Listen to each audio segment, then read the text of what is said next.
Hello, parents. This is Ruben Jones, principal from Diamond Bar High School. I'm with my instructional dean, Miss Julie Galindo. Julie? Hi, parents. Thank you so much for joining us to watch a return to practice for our performing arts students. Okay, so to get us started, we want to review guidelines and procedures for returning to campus for our performing arts groups. This parent meeting is important because we are following the guidelines from the state of California, our local county public health department, as well as our Walnut Valley Unified School District. We have a COVID compliance team and a group of folks at Diamond Bar High School who are working together to bring back all of our students in a safe way. The LA County has released guidelines for return to practice for sports, and those guidelines are the same ones that we're going to be using for our performing arts program. So what you see here on the screen is the different tiers that we have to follow by the state, by our governor's office, and then our county health department, which is our specific county of Los Angeles, that are going to make sure that we follow all of the guidelines that they set forth. In addition to that, our district's plans authorize us to come back on campus in small cohorts. This return to campus, return to practice for performing arts, it's voluntary. No one is forced to do this. We want to make sure that our program directors hear that. We don't want any one program to feel like they have to come back for practice. And likewise, we don't want any student to feel that way either. So there's no pressure. This doesn't impact grades. This doesn't impact auditions. This doesn't impact performance, what a person can do in performances. Our goal here is to provide opportunities for strength and conditioning. So our communication and collaboration is essential during this process. Communication between the teachers, communication between the students, with parents, as well as with administration. We have to collaborate together to make this work. Our hope is to begin having students back on campus in small cohorts beginning December 7th. For our performing arts groups, there's an authorization form, a COVID-19 waiver that each parent must sign. That waiver form must be turned in before your student can come onto campus to work in their small cohort. Now, there are some competitions that normally would be happening right now, but because of the pandemic, the competition schedule has changed. If choir or drama or drumline, if any of those programs are able to have competitions, it'll be when the LA County Department allows that. And as of now, those competitions have been canceled. So if we are able to have competitions, then we'll be excited to do that. But for right now, these cohorts will only be doing practice and conditioning. So what do the cohorts look like? Each cohort will have a maximum of 12 students. Each cohort will have 1 to 2 adults, but 1 is the minimum that is required. Every cohort and every student on campus must stay 6 feet apart, and everyone must wear a mask at all times. If there's heavy exertion during conditioning and students are 8 feet apart, that is the only time that a mask would not be required. But at all times when we're just 6 feet apart, a mask must be worn by everyone on campus. Every activity that we're going to do will be outside. There won't be anything indoors.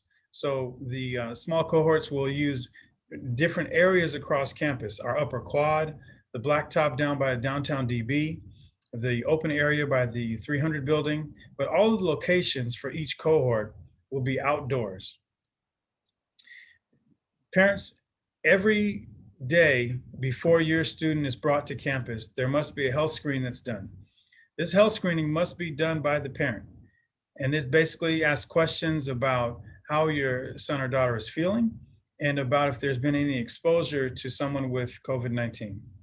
In any of those situations, the student would not be allowed to come onto campus.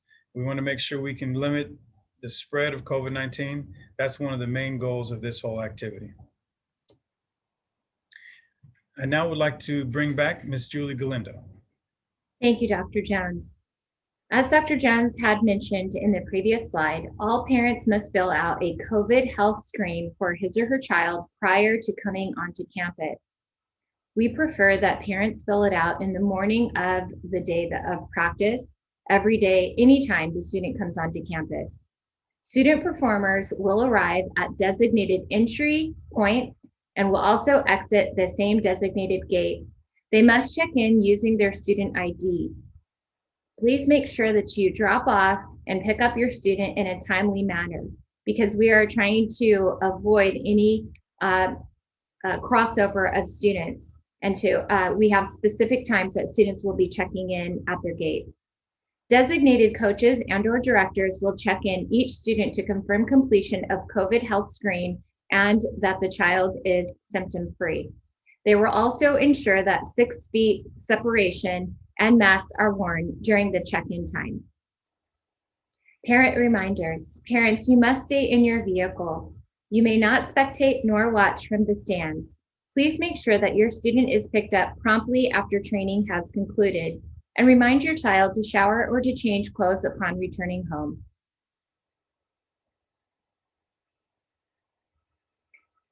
It is important to note that our athletic training services are also available for our performing arts students. Mr. Chase Paulson will have an outdoor medical station set up in downtown DB by the portables next to the Aquatic Center. The services here he is offering will take place Monday through Friday until 7:30 p.m. every day. The services available include emergency care of injuries, orthopedic evaluations. Coaches will be reminded not to send multiple performers or athletes at once, rehabilitation exercise plans, and pre-made ice bags. It is important to note that what is not available are the ice machines for coach, athlete, performer use, taping of any kind, or any hands-on treatment such as soft tissue. Hydration for phase 1 and 2. Please make sure that your student performer brings his or her own water bottle or jug. Our hydration stations on campus, water jugs and bottles will not be provided by the school. It is important that performance athletes bring his or her own water bottle, that they do not share their water bottle with others, and that it is labeled. It is a recommendation, a minimum of 64 ounces of water for each practice or conditioning session. Exposure illness guidelines. Symptoms for COVID-19. It is important to remember that symptoms for COVID-19 appear 2 to 14 days after a person has been exposed to the virus. If a student is exhibiting a new cough, a fever of 100.4, and/or has diarrhea or vomiting, please stay home and inform your coach or director immediately. Remember, a person is infectious 48 hours prior to exhibiting symptoms. If present, the student will not participate in performing arts practices until cleared to do so. We advise the student to self-quarantine for 14 days, which is required, and/or until the student is cleared by his or her physician prior to returning to participation in the cohort. Okay, thank you, Ms. Galindo. Thank you for those important guidelines and those really clear steps for us to follow. This last slide, parents, is describing a Google Form parent video acknowledgement. In the description of this video right below, there's a hyperlink to the Google form. Please click on that link, complete the form, verifying that you've watched this video to return to practice for performing arts. It's vital that we have your authorization or your son or daughter will not be able to be a part of our workouts that'll happen on campus. Coaches will receive a list of the students that have filled out the form, and as well as the COVID-19 waiver form that we talked about earlier in the video. And so again, just as a reminder that it's right below, click on the hyperlink to access it. In addition, on the Performing Arts website, we will have links to both of the acknowledgement video form as well as the COVID-19 waiver form. So parents, would like to bring Ms. Galindo back for some final closing remarks. Parents, we are so thankful for your continued support of our performing arts programs. Our directors have been working very hard to stay connected with our students virtually, and we are excited to be able to begin a return to practice performing arts cohorts. Thank you again. Yeah, thank you so much, Ms. Galindo. And parents, we miss you. We miss our students, and we're so excited to be able to bring back in small cohorts our student performers. And we can't wait for this time to be done and for us to all be back on campus together. Thanks so much.